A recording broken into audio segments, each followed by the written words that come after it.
Un momento muy esperado, y es que los estudiantes universitarios puedan lentamente volver a las aulas, al contacto con sus pares y con los docentes. Hay algo que ha sido insustituible y es todo lo que genera ese intercambio presencial. Y de eso vamos a hablar con Esther Levy, que ella es doctora en educación, porque, bueno, se viene por delante. Esther, bienvenida. ¿Cómo te va? Gracias. Muy bien, gracias por la invitación. Se viene por delante un desafío para las universidades, pero también para los alumnos, ¿no? Porque también debe ser complejo esto de dejar algo que estaban tan acostumbrados, me imagino algunos hasta cómodos, y volver a reencontrarse, para algunos pisar por primera vez después de casi 2 años la universidad. No solo pisar después de casi 2 años, sino para algunos que están en la universidad y nunca pisaron la universidad. Claro. Estoy hablando de los ingresantes. Exacto. Es un desafío, entiendo, yo soy docente universitaria, entiendo que estamos en condiciones de empezar a pensar la vuelta.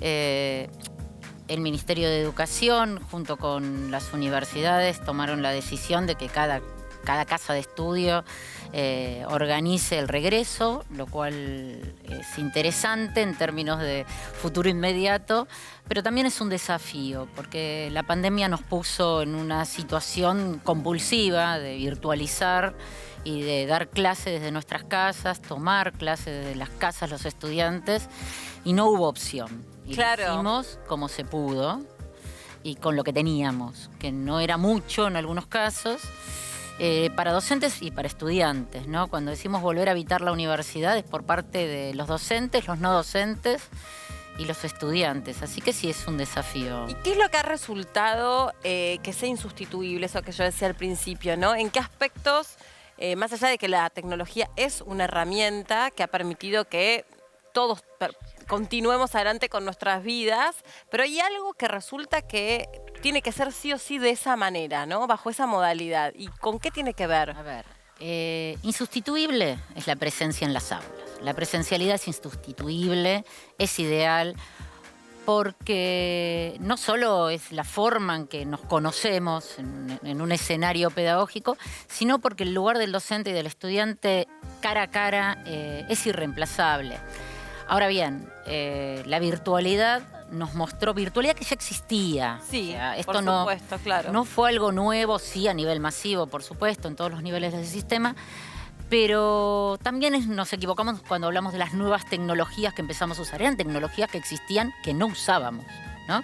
Digo, que conocimos el Zoom, conocimos distintas plataformas, las plataformas que ya tenían las universidades. Claro. Empezamos a usarlas los docentes y los estudiantes.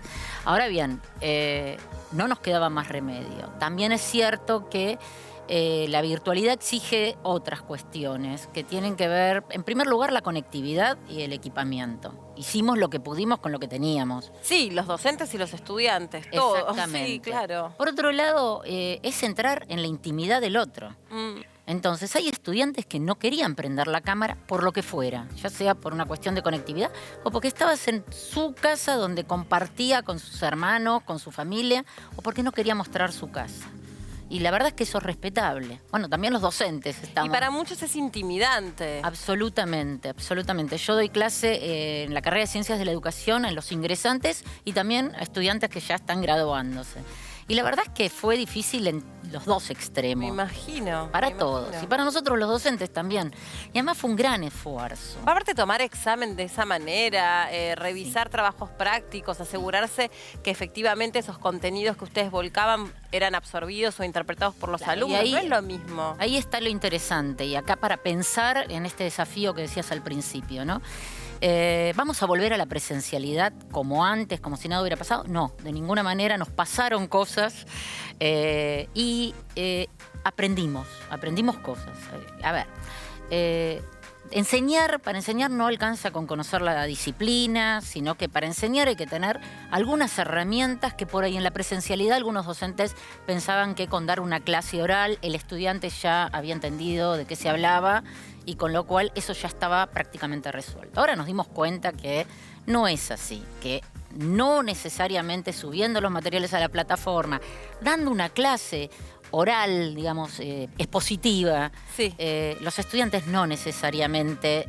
están incorporando conocimiento. Exactamente, yo soy pedagoga y te puedo decir que en realidad los recursos virtuales y todas las estrategias que nos damos como docentes son los que apoyan al proyecto de enseñanza. Y a ver, y vos como psicopedagoga y como... Pedagoga. No, claro. porque me van a matar los psicopedagogos. Está bien, vos como pedagoga y como sí. doctora en educación, Sí. ¿cuáles fueron las principales falencias por parte de los estudiantes frente a este desafío que significaba seguir adelante con una carrera y con una formación, pero a través de una pantalla? A ver, ¿Qué referían ellos? los estudiantes, el tema de la conectividad, muchos no hablaban. Y la verdad es que vos en un aula... No interactuaban con el docente. No. Claro, se quedaban ahí callados. Vos en el aula los ves y te das cuenta quién está medio perdido, medio colgado, medio que no entiende. Y en la virtualidad no, por esto que te decía recién, o porque directamente están sentados y por ahí, Uno se dispersa más, además. Sí, dispersa más y el vínculo, la interacción con el otro es más difícil. Después entran en confianza, Sí, ¿no? sí, pero hay un hielo más grueso por romper. Sí. La verdad es que los estudiantes hicieron un gran esfuerzo. Nosotros como docentes estamos muy cansados porque nos exigió muchísimo. O sea, preparar una clase virtual no es sentarte frente a la plataforma y hablar. Eso implica mucho trabajo previo y una de las cosas que me parece que nos dejó a los docentes como desafío, y más que a los docentes pensarlo en términos de política pública, A ver. es la formación pedagógica, la formación docente universitaria. Los docentes universitarios son graduados... profesionales de esas Exacto. carreras, pero no tienen los recursos para enseñar en la gran mayoría de los casos. La gran mayoría de los casos hay carreras que tienen profesorado, hay estrategias de posgrado de las distintas universidades, pero de cara a un desafío más a largo plazo... Yo creo que, mira, me meto un poco en tu campo, pero también desde el mío, que es la comunicación. Creo que me quedo pensando en eso, que de alguna manera aquí hay que echar mano a otros atributos. Y eso se entrena, esos atributos hay que entrenarlos, pero hay que ser conscientes de eso para dar el gran salto, porque si no, simplemente vamos a haber cambiado de página sin haber hecho ningún puente, ¿no? Entre lo que hemos vivido y los esfuerzos que ha significado, y también que a la hora de volver a las clases ya también hay que volver de una manera distinta, más moderna, más actualizada, que engancha al estudiante. Sí, y ahí dijiste algo muy interesante. Nosotros, a ver, la universidad no es un nivel obligatorio del sistema educativo, sí es un derecho. Entonces, todo aquel que llega a la universidad viene movido por alguna vocación, algún interés, ¿no?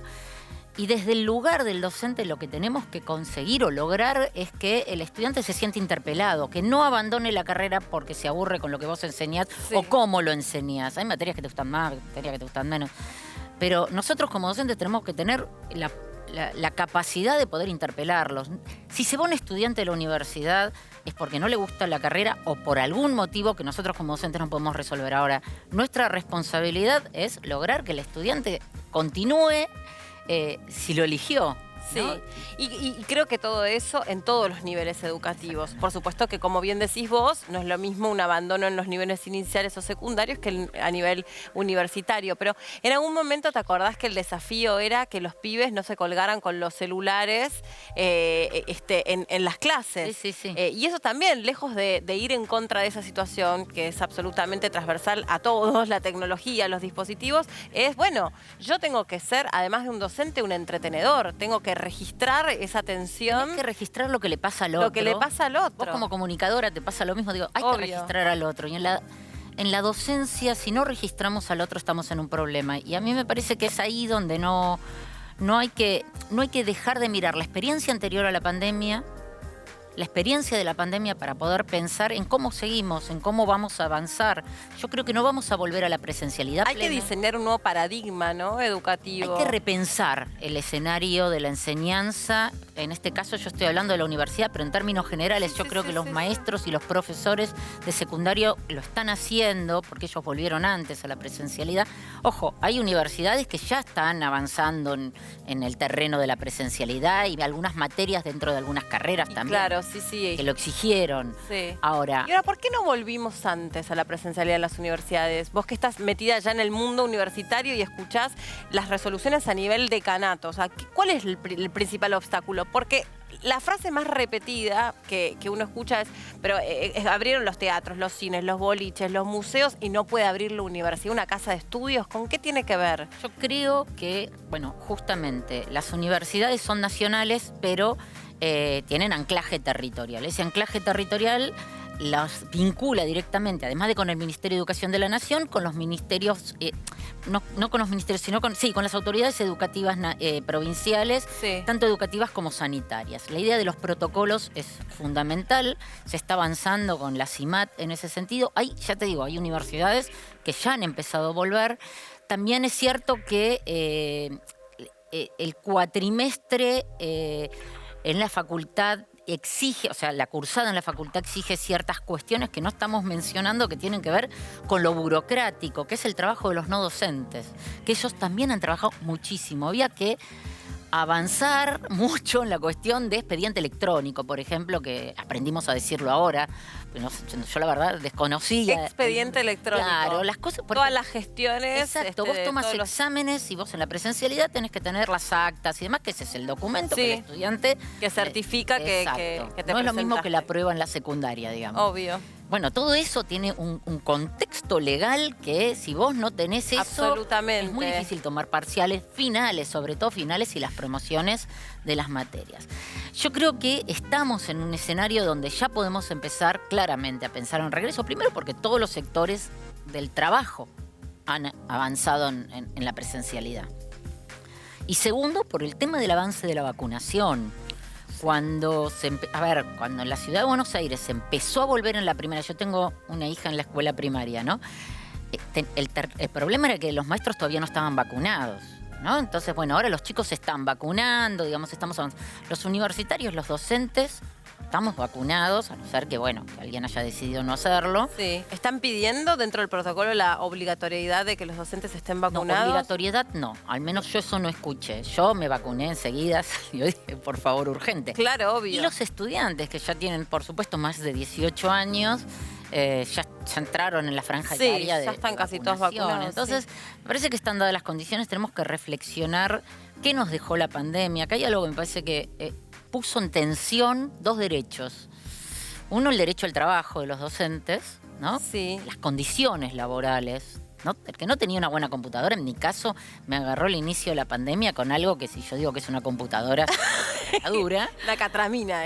Sí, no, le faltan teclas, literalmente. La doctora en educación tiene una computadora sin teclas, porque me agarró así y dije, bueno, vamos con esto. No, y además que te acordás que al principio, si vos querías tener un dispositivo nuevo, renovarlo, era carísimo. Carísimo. Y los planes que sacó el gobierno, o sea, tenían un cupo. Y bueno, nada. No, obvio. Entonces, Capaz que vos tenías un plan contratado de internet que era una porquería para poder estar sosteniendo durante una hora un Zoom que no se te corte todo. que Claro, se te no. pixele. Y No, aparte, muy difícil. Era todo raro, todo raro. Sí. Y- ¿Te compraste el aro de luz? Lo hubiera necesitado, no sé cómo doy. Lo hubiera necesitado. Como pero dice Nacha Guevara, no hay mujeres feas, hay mujeres mal iluminadas. Yo Tenelo estuve en mal cuenta, iluminada Esther. casi 2 años. Y en lo personal, por lo menos los estudiantes no se quejaron, que eran el público. Ahora, bueno, no sé, por ahí no tenés suerte en esta entrevista con No, la imagen. no, como que no, por favor. No, ya me peiné, Estás espléndida, Mira la no, muy luna, primaveral aparte, con las hermoso, flores. aparte sí. Este lugar es maravilloso. ¿Viste? Quiero decir que gracias por la invitación. Muy lindo. No, bueno, aro de luz no me compré. ¿No te convertiste en docente youtuber? No. No. Soy de molestar en las redes, pero youtuber no, porque no me da. Mis chistes no causan gracia, sería un problema.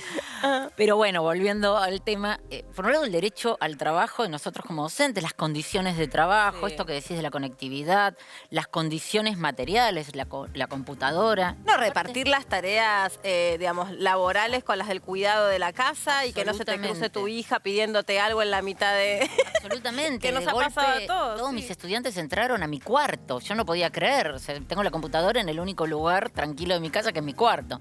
Nunca hubo tanta gente en mi dormitorio, pero bueno. Suena raro, pero es verdad. Suena raro, pero de última lo llevas a terapia, no pasa sí, nada. no, igual no me molestó. qué sé yo, lo que había. Hacía la cama, eso sí. Y por otro lado, el derecho a la educación de los estudiantes, ¿no? Que nosotros, digamos, siempre sabemos que cuando hacemos un paro, los estudiantes no tienen clase, pero Sí. bueno, acordamos con los estudiantes medidas por ahí de recuperar o de darles un eje para que sigan leyendo. Acá se puso en tensión, sobre todo Totalmente. el principio. Y estos dos derechos que se pusieron en tensión más fuerte que en otros momentos, tal vez, hubo que arreglar, hubo universidades y facultades que tuvieron más acuerdo entre los estudiantes y los profesores que otras, fue heterogéneo. Pero yo soy de la comisión directiva del Sindicato de Docentes de la UBA, de FEDUBA. Sí. Entonces, bueno, puedo decir un poco cómo fueron estos arreglos institucionales en términos del vínculo con las gestiones, con los estudiantes. Y en realidad esto puso sobre la mesa que hay dos derechos que a veces uno, por reclamos, ya sea los estudiantes como los docentes, avanzan un poco tensionando al otro. Y en realidad ambos confluyen en el derecho a la universidad, ¿no? Entonces creo que estas cosas nos van a servir para reflexionar cómo seguimos, cómo pensamos una nueva ley de educación superior, que es algo que está en agenda Sí. de este gobierno, Sí. y me parece que es muy importante pensar en la experiencia de la pandemia o de la Sí, ASPO sí. y DISPO, porque la verdad es que el tema de la presencialidad plena yo entiendo que vamos a ir hacia un futuro un poco híbrido, ¿no? Presencialidad fuerte, que a mí me parece fundamental, Sí, muy importante. pero recuperar los recursos que nos dio la virtualidad para aquellos que los desconocían. Claro, sí. Entonces, Tomarlo lo más positivo de esa herramienta, de ese sí, recurso. yo creo que sí. Y lo que decía antes, que me parece fundamental, es la formación pedagógica con herramientas pedagógicas. No es que un docente de odontología tiene que ser un pedagogo, pero tiene que, digo odontología como cualquier otra carrera, ¿no? Pero darle algunas herramientas que tengan que ver No, con la obvio, enseñanza. totalmente. Entonces, desde ese lugar creo que hay un gran desafío. Gracias, Esther, por haber venido. No, muchísimas Hasta la gracias. próxima y ojalá que cuanto antes puedan volver la gran mayoría de los pibes a las aulas, porque obviamente es bastante importante por todo lo que hemos conversado hoy.